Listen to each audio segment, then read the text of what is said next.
Welcome to Mont TV. My name's Ed and it's time to recap the first third of the season.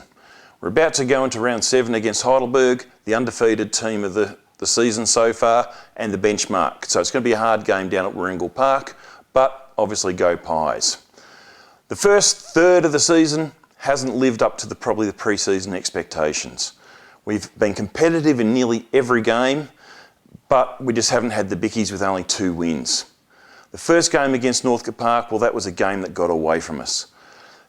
It was a tight game under lights down there at Northcote Park, but unfortunately in the last quarter we just couldn't score a goal and Northcote ended up winning by 3 points. Bitter disappointment to the start of the season. Next game at home, also under lights, was against Bundoora, and it was tight and we kicked the first 2 goals of the last quarter, got within a few points of Bundoora, and then they just went bang, bang, bang. 7 straight goals unanswered in the last quarter, and Mont just fell away. And of course, you'd say that's worrying signs if you're not scoring in the last quarter. The third game against Eltham, well, we're in front at half time, and then again, second half, Eltham played much better. Technical glitch, haven't got any footage of that game, but the Eltham overran us in the third and the last quarter, and came home with the bickies. That left us coming home to Greensborough at home, and to say the least, the spectators were probably a bit worried about this game. And the boys proved didn't need to worry. It was one of the greatest comeback games of all time. Opening minutes of the last quarter, Greensborough kick a point, go 42 points up, and Montmorency just steamrolled them 8-1 in the last quarter, win by 7 points, in a complete form reversal, dominating the last quarter against a fading Greensborough. Who would have guessed? Use every one of your seconds. Kick this and I think we're home. This is one of the greatest comebacks of all time.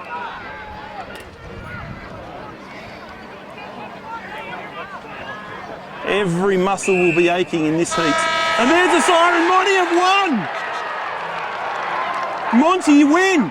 That shuts Greensborough right up. And he gets a goal just to put icing on the cake. And look at that. Cop that, Borough. Cop that. After the confidence of that win against Greensborough, we hit an out-of-form Lower Plenty and we absolutely smashed them. 100 points the margin, and it was almost a complete 4-quarter game.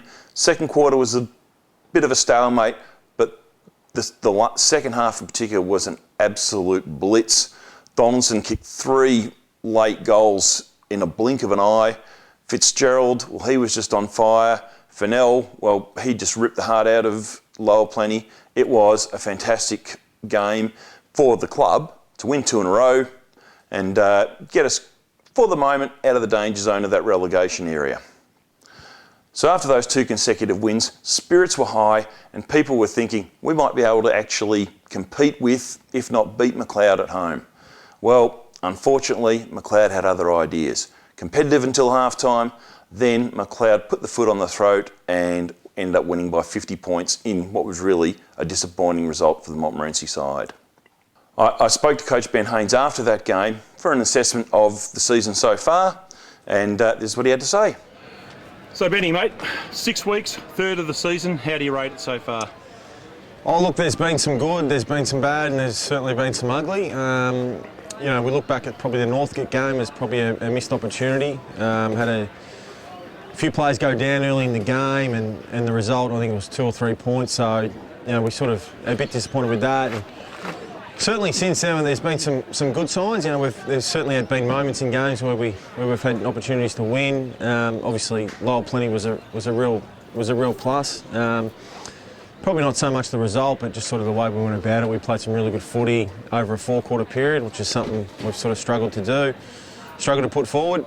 And certainly today was one of those days we're just a drop in, you know, maybe it might have been 5–10% intensity, and it just shows up. It really gives a good club, a good team like McLeod an opportunity to get on top, and they took that, and that probably was the story for the day. But you know, look, we'll regroup. We get the bye this week, and we go to, unfortunately or fortunately, we go to Heidelberg, who are in pretty good form. So really good challenge there, but another opportunity to get back on track.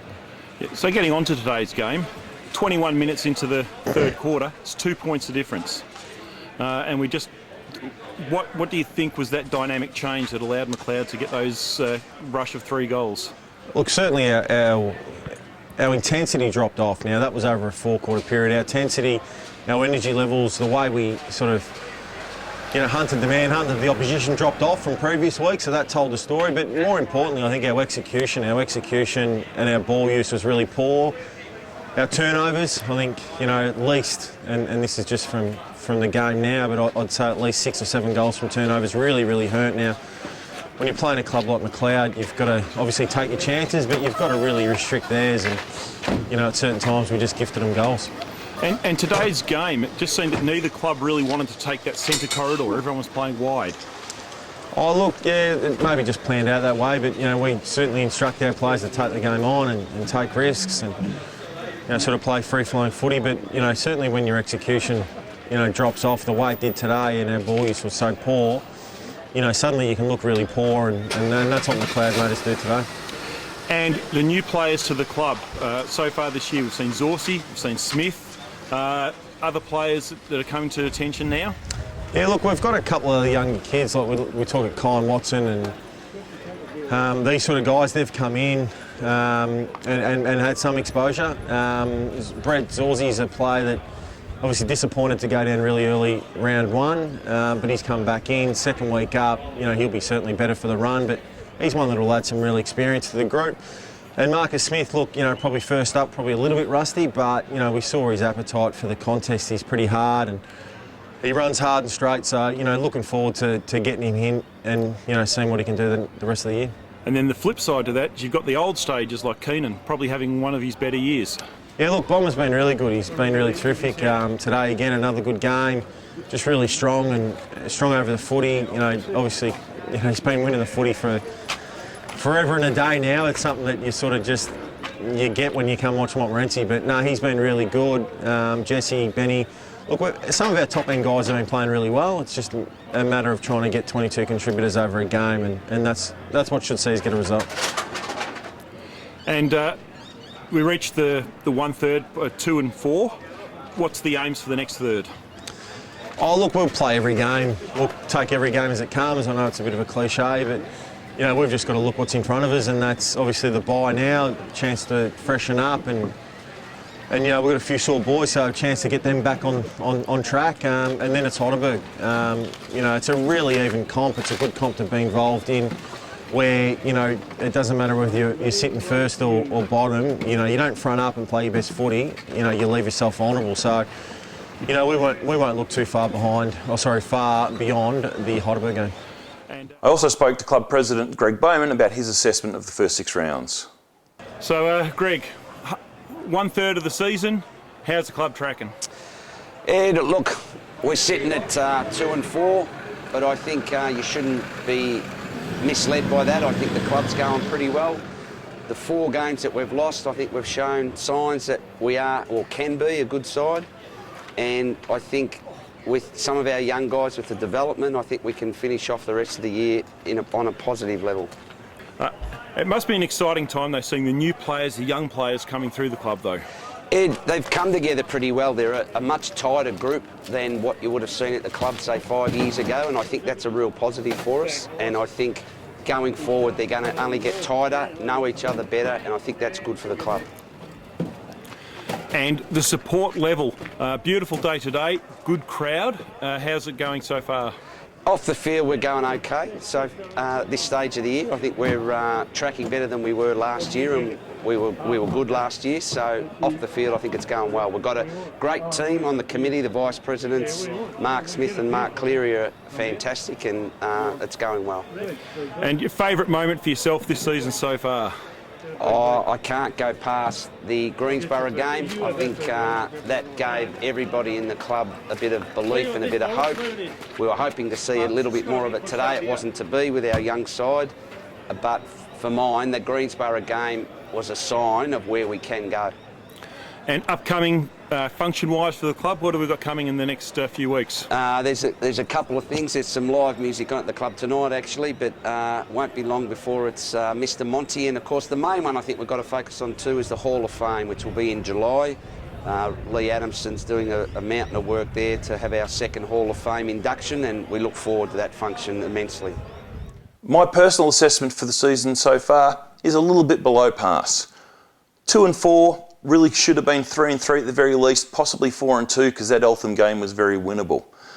Some of the players have been absolute standouts, and rather than talk about all the youngsters and the old stages and all the rest of it, I just thought I'd give my assessment on who I think's best and fairest so far after 6 rounds. Agree with me, disagree with me, up to you. But so far, my best and fairest, I've got Keenan on top. He might have the old legs, but geez, they pump. And it's very closely followed by Donaldson and also McClellan, and Fennell, who missed the first 2 rounds thanks to a little indiscretion. He's really nipping on the heels, and watch out for the rest of the season. So this week against Heidelberg, go Mont, let's get it done.